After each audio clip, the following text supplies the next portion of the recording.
Hey everyone, Gerard here. Before this episode starts, we want to acknowledge the death of Dame Maggie Smith, aka Professor Minerva McGonagall.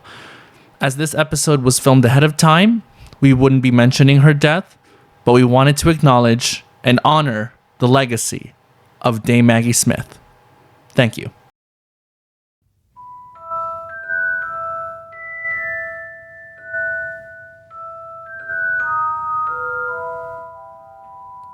Dun, dun, dun, dun, dun, dun, dun, dun. Did you put your name in the Goblet of Fire? He said calmly. Dumbledore asked calmly. Hello, everybody. Welcome to another episode. Indeed. Of the JavaScript. Indeed, Guys. episode number 4. Yeah, episode number 4. Has it really been 4 weeks? Of course it has. Of course it has. We're not going to tell the audience our secret, but it has been 4 weeks for you guys. Indeed. And if you're wondering why we switched it up today with Hedwig's theme, as we found out, it's not the Harry Potter theme, it's Hedwig's theme. Indeed. Right. We are going to be talking about, as we discussed in episode 1, was it? Or was it episode 2? 1 or 2. Something like that. Yeah, one of the two. That we will be discussing Harry Potter and the Goblet of Fire, as it is the 4th Harry Potter movie, and this is the 4th episode. It's appropriate. It rhymes. Yeah, very appropriate. Like Lawful Awful, for example. Has there been an episode where we haven't mentioned Lawful Awful? No, and I think that long may that continue. Yes, long may that continue. So, in our first couple of episodes, the topic of Harry Potter naturally came up. I think it actually was the first episode because we were talking about like the stuff that we like, yeah, right? That's which true. is which is the Marvel, Harry Potter, Star Wars, Star Trek, etc., etc. Yeah. Let's get into it. Let's get right into the Potter. Let's get right into the Potter. Obviously, a lot of people know the classic, Harry, did you put your name in the Goblet of Fire? He said calmly. Right, he said calmly, right? But not only that, there was a YouTuber that pointed out the Yule Ball, right? Which is like, there's this big mystery going on about who put Harry's name in the Goblet of Fire. And yet they decided not to, focus on that and instead focus on the Yule Ball so that they could have more, shall we say, dramatic, Well, no, it was because the McGonagall didn't want them going around like a band of bumbling baboons. A band of bumbling baboons. Was that after? Was that before or after she danced with Ron? Right. That was before. That was because before. She was effectively like, "Come here, you little buggers! I'll show you how to do this properly." See, that seems very out of McGonagall's character to do that. That's just fair. a little bit. Although, have you ever seen the things where it's like, so if McGonagall was teaching the Gryffindors to dance, can you imagine Snape having to show the Slytherins how to dance? Oh my god. So we will be, I don't know, Potter!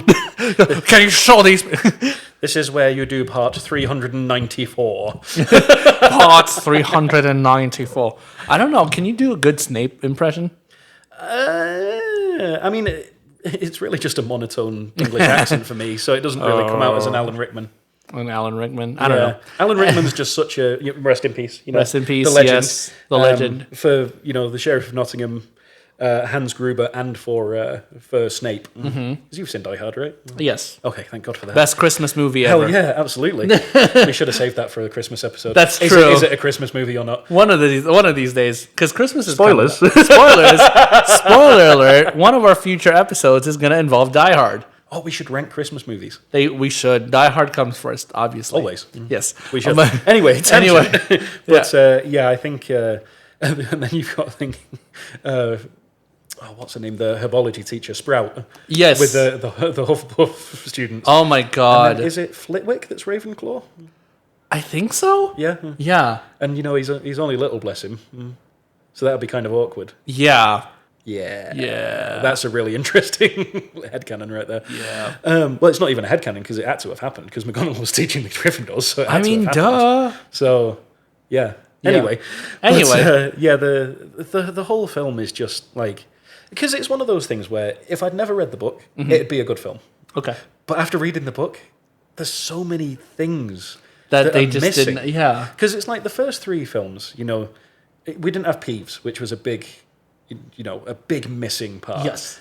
but you could get away with it because everything else was pretty much spot on. Especially the Quidditch World Cup. Oh no, you're talking about the first 3 films. Yes. I thought you were talking about like the things that are missing from the from the 4th film, but yeah. So the first 3 films, right? Especially with the introduction of Sirius Black as the prisoner of Azkaban. Yeah. Right. Yep. They nailed that right on the head. Oh, 100%. Right. That scene in the Shrieking Shack. Yeah. So powerful. Exactly. So, especially like what came out, considering what came after Goblet of Fire, right? Like Order of Phoenix is great. Half-Blood Prince. And the last 2 films are exactly. great, Yeah, but we should say like Goblet of Fire is also one of the most pivotal moments in Harry Potter. 100%. Right? Because it's where we get introduced to several different characters, like, for example... Plus it's where comes back. Really? Really? You're going to censor his name? Yeah. Of course I'm going to censor He who shall not be named.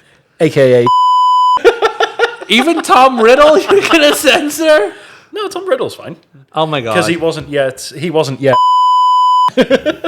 I'm done with you. Anyway, so I lost my train of thought. Okay.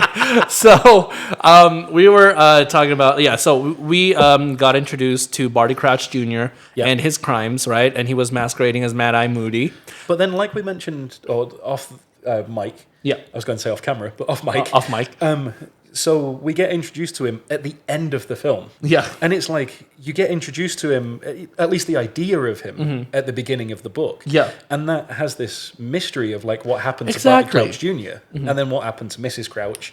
Yeah. And then don't even get me started on Winky, because she doesn't even get mentioned in the film. Exactly. Or Ludo Bagman. Oh my god, like, Ludo seriously. Bagman. Yeah. And they're pivotal characters. Extremely. Just because it cracks the whole mystery of the Goblet of Fire open. 100%. Right? 100%. With Barty Crouch, So the fact that Mad-Eye Moody... Oh, by the way, spoilers. Yeah. Spoiler warning if you... if you haven't watched a 20-year-old movie at this point, right? I think that's on you. That's on you. Actually, you know what? The spoilers. The spoilers. Yeah. But so here's the thing, right? So... they introduced this whole thing about Alistair Moody. I'm gonna use his real name for once. There you go. Right, Alistair Moody, and his his drinking problem, because he drinks this potion, right, to stay as not Barty Crouch Jr. He's having the Polyjuice potion, but the reason that the real Mad-Eye Moody has the flask is because he doesn't trust people because he's an aura. And it's because he's been, people have attempted to poison him on multiple occasions. Yeah. So if you look through the pensive memories, I think that's in the 6th book. But you see you see Mad-Eye going through his his that's transition, right. Where he's he still has both of his eyes, and then all of a sudden he doesn't have an eye, and he's like now he's walking with a cane. Yeah. And he goes through the transition. Yeah. So I see. Yeah. So that doesn't really introduce anything then, right? No. You just see Alistair Moody as he is, right? And we did not know, right, that he is Barty Crouch Jr. And he goes around teaching the defense against the dark arts.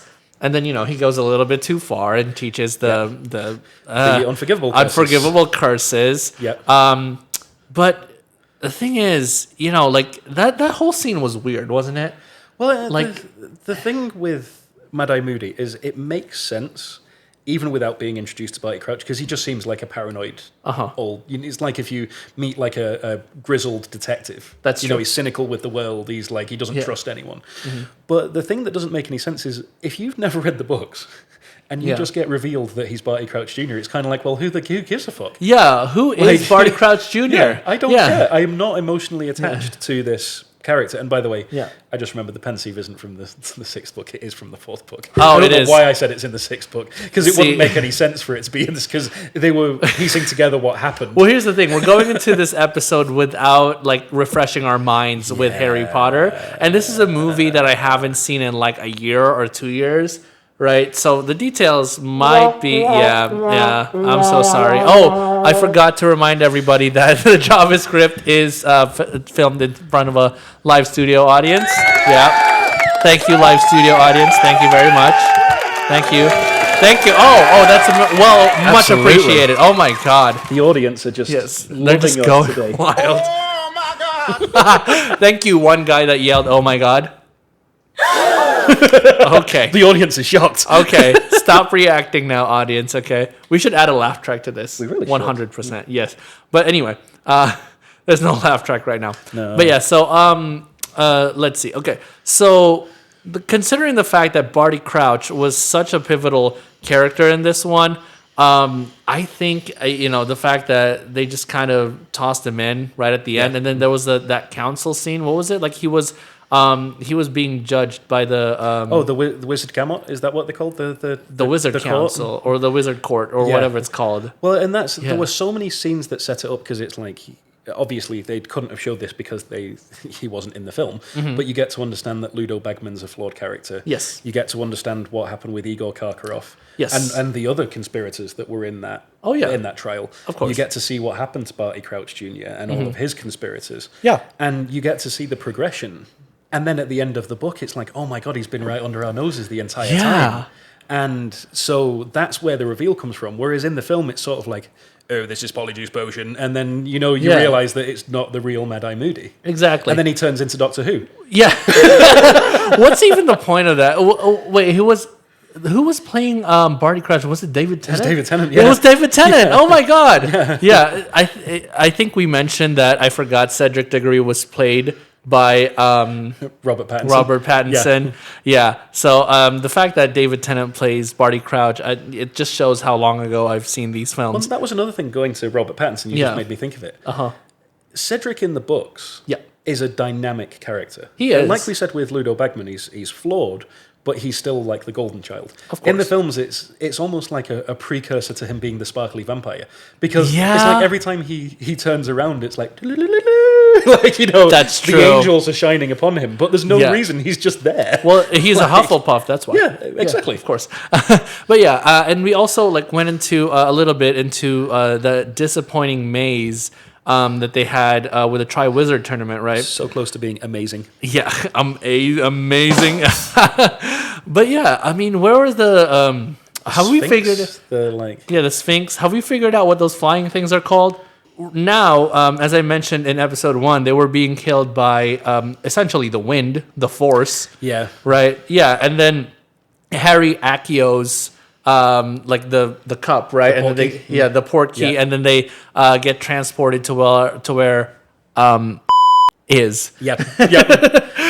And Wormtail, that treacherous bastard. Yes. Although Wormtail. I will Oh my say- God, Wormtail was such a. I did not like him at all. The actor that played Wormtail did a fantastic job at making us hate him. Yes, absolutely. Especially because, and I can't remember his name, but he's so such a good actor at being a good guy. So seeing him play a bad guy was like, what the fuck? Who was it that played Wormtail? Was it? I want to say it's Toby something, but I don't think his name is Toby. He looks like a Toby actor. from The Office. Anyway. It is, oh my God, how have I lost internet connection at my own house? That doesn't make any sense. Maybe it's because we've been recording for too long. There's a possibility. I mean, we've been recording for 4 weeks. It's totally been 4 weeks. Well, FIFA hasn't lost connection yet. I mean, what? I mean, what? But anyway, yeah. So going back to Mad-Eye Moody. Yeah. Right. And the whole Barty Crouch thing. I don't know. Like I said, like we said, it's a pivotal part of figuring out who put Harry's name in the Goblet of Fire, but it's been left out, or it kind of feels like we were stolen, or like we were Timothy Spall. That's Timothy the actor's Spall. name. I don't know where I got Toby from, but I knew it began with a T. Tim Toby. Yeah, exactly. Yeah. So okay. Yeah. So Wormtail, right? Yeah. He was absolutely insufferable. 100%. I did not like him. But then again, I think his character in the books is insufferable. Up until he gets redeemed in the 7th book, spoilers. That's true. Yeah. But and it's not even, he doesn't even get redeemed. It's just that he has his moment of clarity. Yeah. And the one thing I will give credit to the film, that opening sequence was atmospheric as hell. You mean when they teased us with the Quidditch World Cup? No, the bit where in the house. You know where they kill the groundsman. Oh, okay, yeah. That bit was how I imagined the book. Okay. That they did a fantastic job with. Not only did they get one of the pythons, I can't remember which one it was because I've forgotten his name. Or was it JavaScript? It was C++. Let's have a look. Groundsman. Oh, he's called Frank. I don't know why I'm searching Frank. It's Frank. Goblet of Fire. Actor. We're going into the actors now. Eric Sykes. Eric Sykes. Psych. So, yeah. Actually, it might not be one of the pythons. He just looks like it. Oh, boy. Doesn't he look like one of the pythons just aged up? Oh, yeah. He does. Kind of. I sworn he was. I don't know. But yeah, anyway. And also, like, so moving on from that opening scene, right, which was brilliant, as you said, right? Accurate to the book. And then we get to the Quidditch World Cup, which never even happened. We got to see Victor Crumb for like 5 seconds. Yeah. And then that's it. And then like they throw the first, what was it? The quaffle. The quaffle, yeah. And then it lights up and then boom, transition. Yeah. That whole thing, was, first of all, that was rude to deprive us of the Quidditch World 100%. Cup. Yeah, but also like the next scene when they go into the tents, right, and they go into the small tent, and then it becomes a bigger tent. Yeah. And then Harry says, "I love magic." Why does he say "I love magic"? Out of all the shit that happened to him, right? Like Tom Riddle's diary, right? Him stabbing it in, what was it, Chamber of Secrets? Yeah. Like you said, the Dementors in Prisoner of Azkaban, even the chessboard in the first film, which I will be firm with you, Nick. Sorcerer's Stone. Philosophers. Sorcerers. Anyway, it was philosophers first. It was the Sorcerer's Stone. If I move my you're free to take the. I can't remember the whole. Okay. I can't remember the whole speech, but that's an amazing bit by Rupert Grint. Rupert Grint has a legend. Oh, man, he's sort of like become the comic relief of the entire thing, which I think is just. Well, but to be fair, that was his character in the book. Yes, was he never took anything seriously. Yes. You know, especially with Mrs. Weasley being, you could have died. Where have you been? It's empty, car gone. We always quote that. Yeah. But yeah. Anyway, so out of all the shit that Harry's gone through, like, granted, he's not gonna be like dealing with the worst stuff up until like after Goblet of Fire, Order of the Phoenix, and like Half-Blood Prince. To be fair, He's 11, 12, and 13. He's already dealt with... That's true. He's already dealt with the most evil man in the world after going through basically Hercules' trials. Yeah. He came up against a giant snake that could have frozen him, bit his arm, and he only survived because of a phoenix. That's all after fighting the young incarnation of the most evil man in the world. Even when Hagrid first appeared... when he was like with the Dursley family. It smashed down the door. Yeah, it smashed down the door. And he was told that he was a wizard. Even from that moment, he could have said, I love magic from that moment. I think if we're going, because we've only talked about the negative things, but I think that Diagon Alley, and that not just the first time, but in the third book when he spends like 2 weeks there. Yeah. And he's experiencing the whole thing. Yeah. The food at Hogwarts, just, magically appearing. Yes. As an orphan who barely gets fed scraps. There are so many occasions. Should we feed Harry behind you over there? Okay. He's all right. He's got his letters to read. He's all right. Okay. Where's your fireplace where the letters are going to come out of? It's hidden at the minute. Okay. Do you not see how Grimmauld Place appeared out of the wall? That's what happens with my fireplace. Is it on this house and 3/4? Exactly. Okay. Okay. But yeah, going back into, the whole I love magic thing, right? He could have said that at any point during the first movie, especially like, what was it? Like there was the ghost girl? Moaning Myrtle? Moaning Myrtle. Didn't she appear like in the... When did she appear? The second book. The second book. But I mean, even just... talking about the first book, so he's in a magical castle with moving stairs, taking magical classes. Yeah, and those like their dorms open up from paintings. Yeah, Right? Yeah. So, but I think even more than just that one line, I think, because if you look at that scene in the book, they've had to wake up at 6 o'clock in the morning, or 5 o'clock in the morning, or whatever, to get the portkey, which is a manky old boot in the middle of a field. Yes. And then they make it to the middle of nowhere in England, in the middle of a field. Yeah. And then they have to keep wiping the memory of this poor guy who's got his campground. And then they get to their plot, and it takes them hours to get the tent set up because Mr. Weasley insists on doing it himself. Yeah. Without magic. Uh-huh. And then, so it's been a terrible day. And then they get to like 3 in the afternoon or whatever it is, and they finally get inside the tent. If they had showed that in the film, that makes sense, because it's like, I love magic because you walk in and you've got these 2 shoddy looking tents and you like, there's like 15 of us, how are we going to fit in here? And then you walk in, it's like, oh, this is a mansion, this is great. But in the book, they just bing, bosh, tents up, no trials, nothing, here we go, it's lovely. Yeah. And it's like, that was the whole fun of the scene, was seeing Mr. Weasley try and light matches and he goes through the whole box. Yeah. Because he keeps doing it wrong. Like, that's the whole beauty of it. And then they keep skipping over. Keep skipping it. Yeah. Like, there was just talking about Mr. Weasley, there was a post on Instagram, because, I love Instagram. And it was like, can you just think when Harry and Ginny's kids grow up, they're probably, or Ron and Hermione's as well. Okay. They're probably going to go to Muggle school for the first couple of years. So they're going to do like a science fair project or something like that. Can you imagine Mr. Weasley showing up? Oh my God. And a kid does one on rubber ducks and he finally learns the concept of a rubber duck. Oh my God, that would be brilliant. Like, can you imagine he's there in like a purple blazer or something? Yes. And it's like, oh, is this what a light bulb does? What is a potato peeler?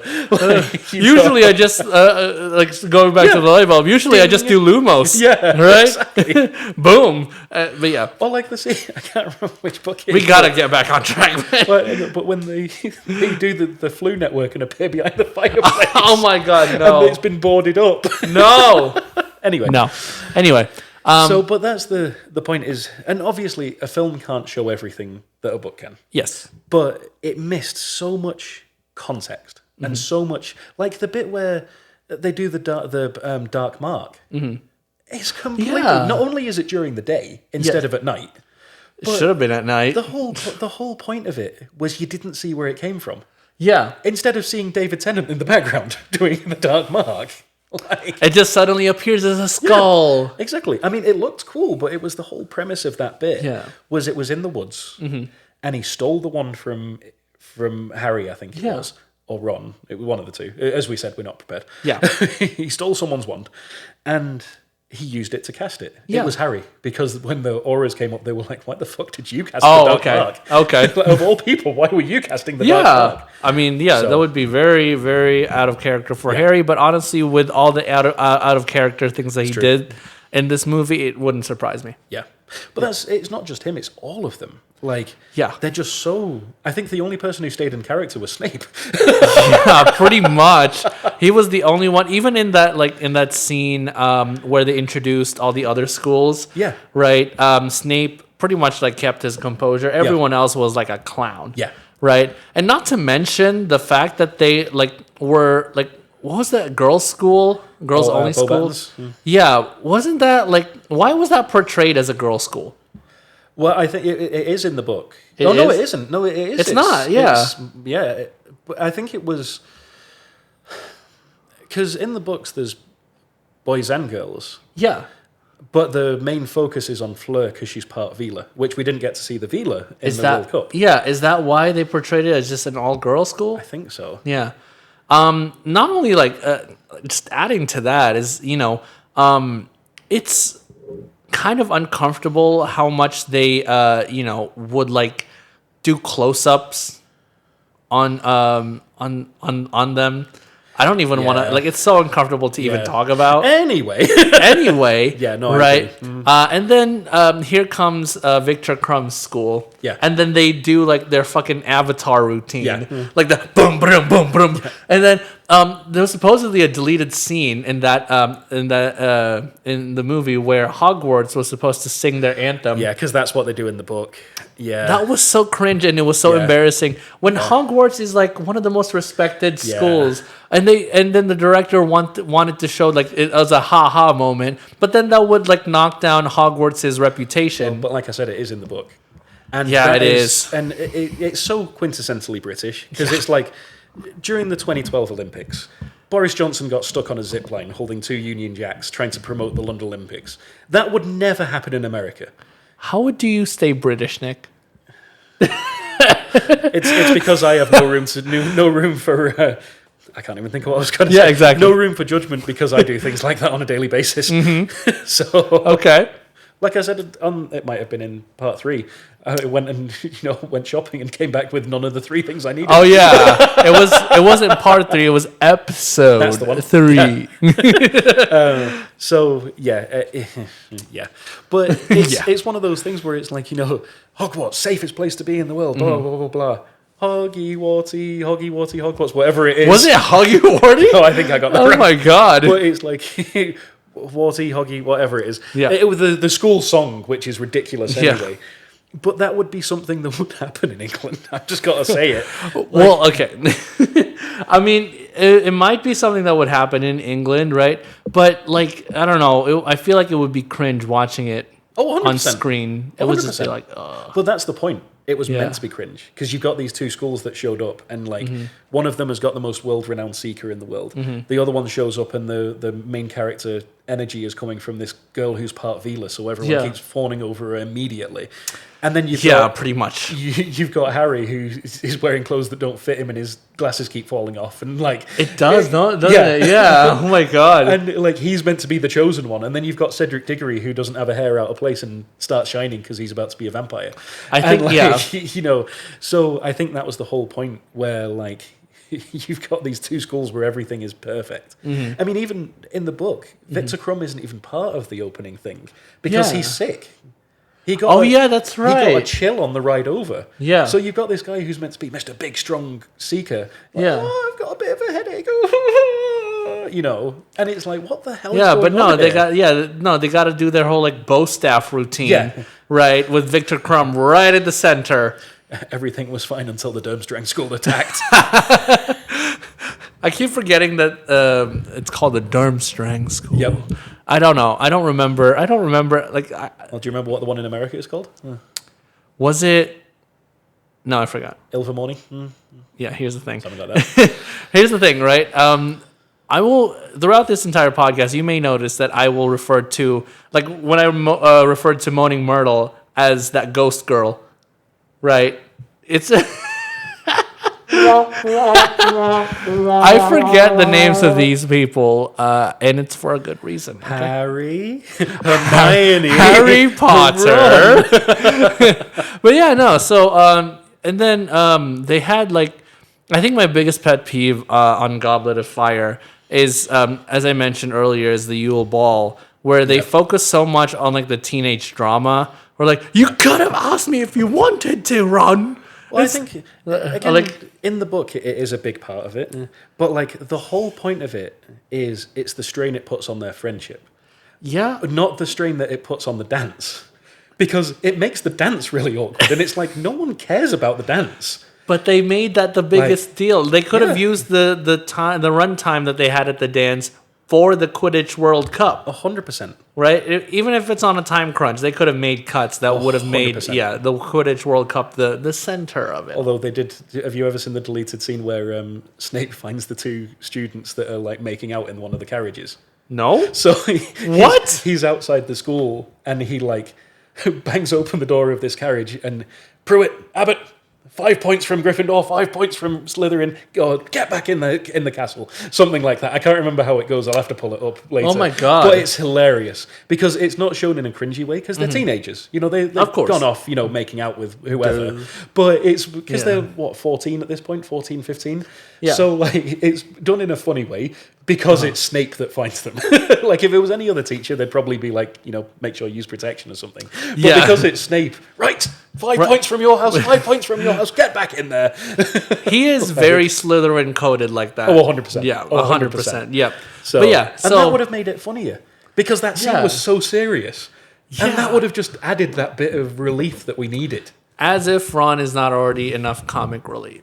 I'm just kidding. Not in that scene, though, because he's wearing that stupid outfit. Oh, my God. Yeah. Yeah. But yeah, and speaking of like, whatever, all the things that Harry has been through, right?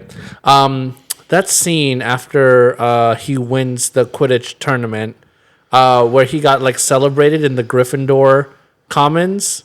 Yeah. Yeah, and he was like, he was cocky. He was an asshole. Like he was like waving his trophy around. Yeah, and that's not how it is in the book. Yeah. So, what's Another it called? out of character moment. Yeah. Even more so than the I love magic. Yeah. I forgot about that, but it just came to mind because I remember watching that scene, right? Harry has been through a lot of traumatic experiences. Yeah. To say the least, right?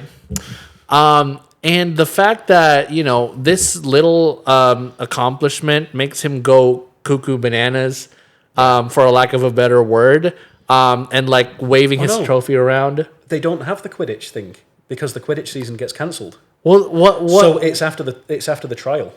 Was it the trial? So that's what it is. It's because he got the... Oh, it was the Tri-Wizard trial, yeah. It was the Tri-Wizard tournament. Yes. Which we didn't even get onto that. Yes, we didn't even get onto that.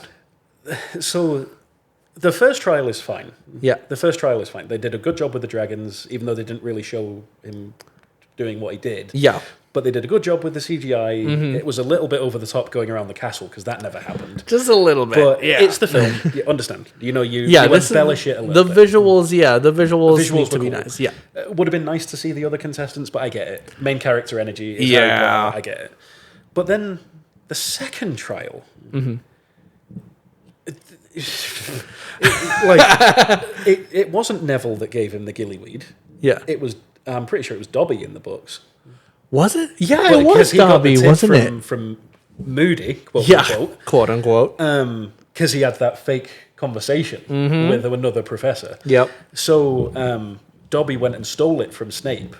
And that's what starts off the whole thing about the second trial, because Snape's looking for who stole... Because he's looking for who's stealing his polyjuice ingredients. Yeah. And the gillyweed is the thing that tips him off, and he's like, hang on a minute, what's going on here? Yeah. So that whole thing, it wasn't Neville. Neville had nothing to do with it, even though it does make sense because he's the herbology guy, but still... Still, it's like, So that whole thing kicks off. Mm-hmm. And then it's like this, they're on these stands in the middle of the lake. No, Harry's there in his full school uniform on the side of the lake, and he starts eating the gillyweed, and he's like, "Why can't I breathe?" He has to run into the lake. Why does like in the Goblet of Fire? Why does Harry act like the dumbest guy ever? Like, surely he's learned a lot from his past years. Well, but to be fair. Without Hermione, those two would have been killed in the first book. That's fair. That's fair. But, Harry also learned a lot. Oh, 100%. Right? 100%. Yeah. He's smarter than he gives himself credit for. Yeah. But... and, he should be like this humble guy, but he's also smart and witty. That's how he keeps getting away with not getting away. That's how he keeps succeeding against everyone who's out to get him. 100%. Right. But, in this one, he just seems like he's so, naive and, clueless for the longest time. And you kind of start to wonder, if this is your first exposure to Harry Potter, you kind of start to feel as if, how did this guy survive all the other stuff? How did this guy even survive Tom Riddle in the first one? To quote McGonagall from the first film, 5 points to Gryffindor for sheer dumb luck. McGonagall's best line, in my opinion, for sheer dumb luck.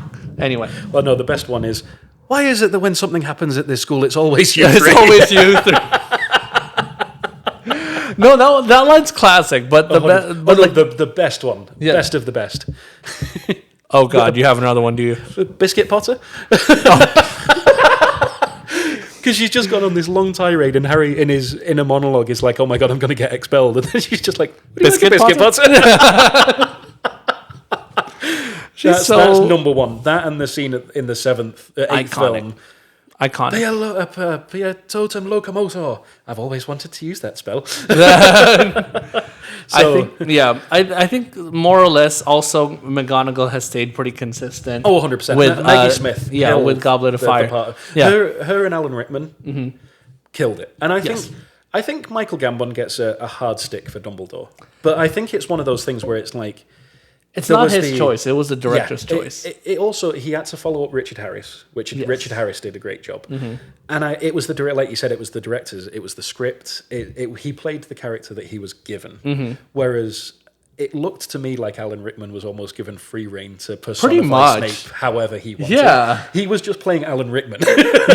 Basically. I think Alan Rickman is an actual half-blood prince. 100%. Yeah, 100%. he's a mudblood for sure. Well, and speaking of the half-blood prince... So the way that Harry comes across in the fourth film is how he comes across in the book in the sixth book. Because in the sixth book it's all about, getting off with Ginny and like Ron's going off with Lavender and they're all soaked up in the teenage drama. But that's the thing. At the end of the day, it makes sense because they were 16. Yeah, and that's true. what you care about when you're 16. Whereas when you're 14, there's a little bit more room for like not really caring about that stuff because you don't really care. Yeah, that's true. So, and the whole, like, being stupid thing, it wasn't him being stupid. It was all the hormones and, like, everything was going off. And it was more, like, oversight because he was so focused on getting off with Ginny. And, like, so I think... Was he focused on getting off with Ginny? I mean, there was, like, 300 pages of that book where it was just, Ginny. But it was also the like passive aggressive, like, no, I can't say anything because I'm too cool for that. She don't like me like that. Harry's sass in the books, 100% gold. But they took that away. The only time they captured it was in the sixth film. Yeah, where he takes the potion, the luck charm. Yeah. Fidelis Felixit, and you don't have to call me sir, Professor. That's the only time. Oh my god, that was brilliant! Yeah, that was brilliant. Yeah, everything else is because in the book he has so much sass. Yeah, so especially like when what was it like? It was Goblet of Fire, wasn't it? When Cho was like worried about Cedric. I think so. Yeah. Yeah. I mean, it would make sense because it's the book that he's in. Yeah. It was the book that he dies too. Yeah, exactly. My boy. Yeah, and like Harry was just like super sassy with Cho. Yeah. Yeah, and every scene with Cho. Yeah. Yeah. So, but in the film, there's barely a scene where they're together. Yeah, there was like one or two where they are like hanging out like in close proximity with each other. But even then, it was fleeting. Yeah, absolutely fleeting. So, but yeah, I think the film it's as if it was written and directed by someone who had never read the book. Here's the thing: when they were interviewing the director, right, he said that he had never read any of the books, right, and he was trying to take a more creative approach to this movie. And that is why we got, that's why we got, Harry, did you put your name in the Goblet of Fire? Yeah, exactly. And speaking of Dumbledore, right? Dumbledore would not lose his composure like that out of the blue. Absolutely. Yeah. Even in the sixth book, and spoilers, but even when he's close to death, he doesn't lose his composure. Yeah. He wouldn't lose his composure over Harry putting his name in the Goblet of Fire. In fact, his reaction, which it is kind of in the book, is kind of like, well, I'm not fucking surprised. Yeah. That's how somebody who had never seen magic in their life would react. Yeah. 100%. Right. Harry, did you? Yeah.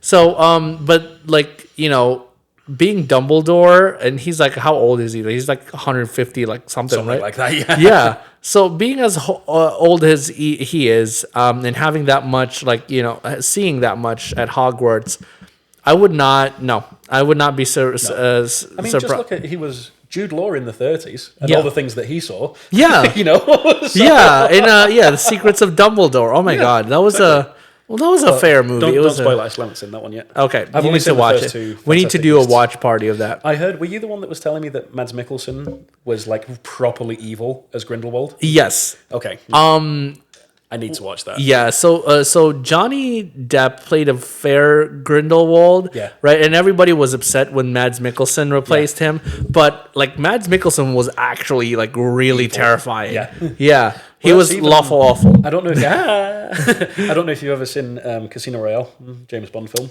I have seen like snippets of it, I think. So he's the villain in that film, Le Chiffre. Oh, he And is. that was like the first film where I ever heard his name. Okay. Because this was back in 2006. Does Mads Mikkelsen always play the villain? He was the villain in Doctor Strange too, isn't he?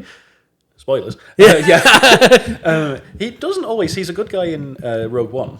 Oh, that's right. Well, yeah. he's kind of chaotic Sort of. neutral. Yeah. Because he's like the Robert Oppenheimer. Chaotic, awful. Yeah, exactly. Yeah. He's kind of like the Oppenheimer of that film. Where, Okay. like, he didn't know that his experiment would be used for this.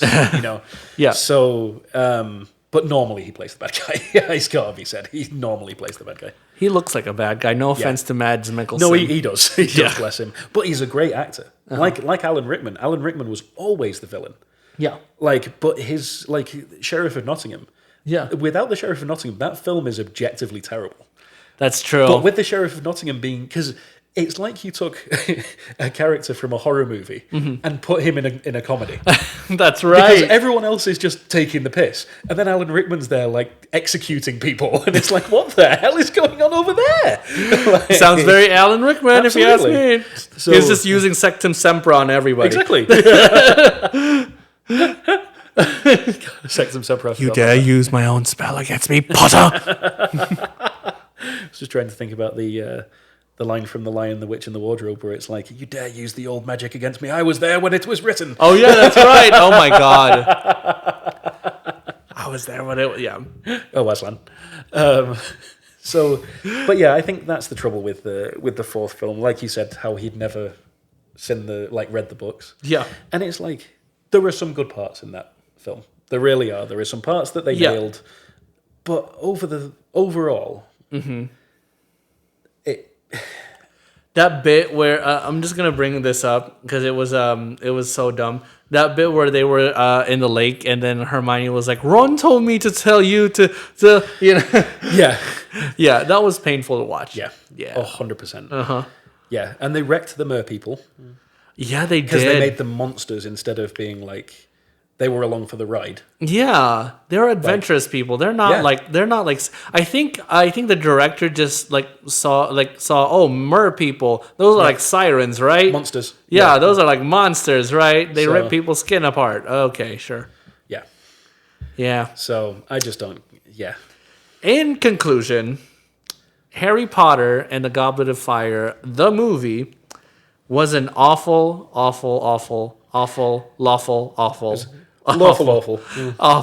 movie.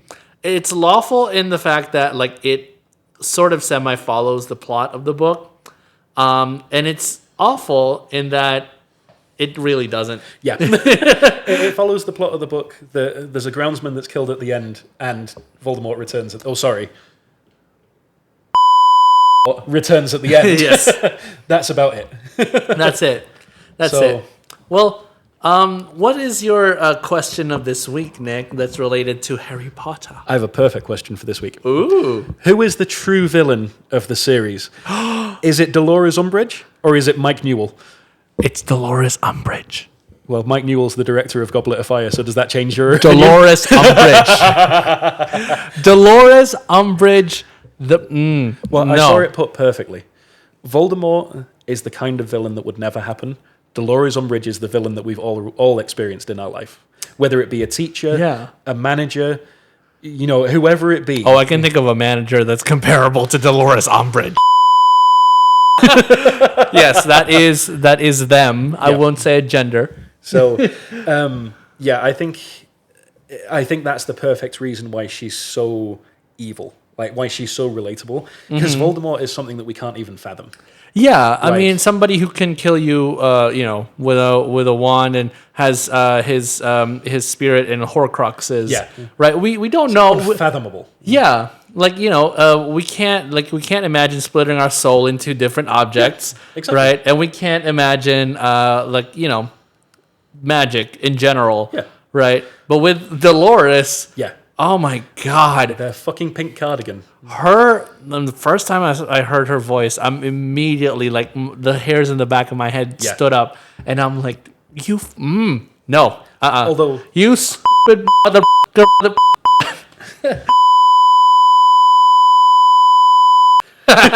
That's how I feel about Dolores. Well, I think it's credit to Imelda Staunton. Yes. That she played that character so well. Oh my God. Like, what I thought of her in the book, she personified it 100 million%. Yes. Like, she did an incredible job. 100%, yes. Like, yeah. Yeah, definitely. I would agree with you. Yeah. But if she just wasn't so... Tell me how you really feel. Exactly. Exactly. Yeah. Exactly. But yeah. So what is... Oh, yeah. That's the question of the week. Is it Dolores Umbridge or is it Mike Neal? I mean, we've already made our feelings pretty much known. Okay. So, I mean, because imagine them being on the same field, right? Yeah. Mike Newell, knowing nothing about Hogwarts or magic, teaching Defense Against the Dark Arts.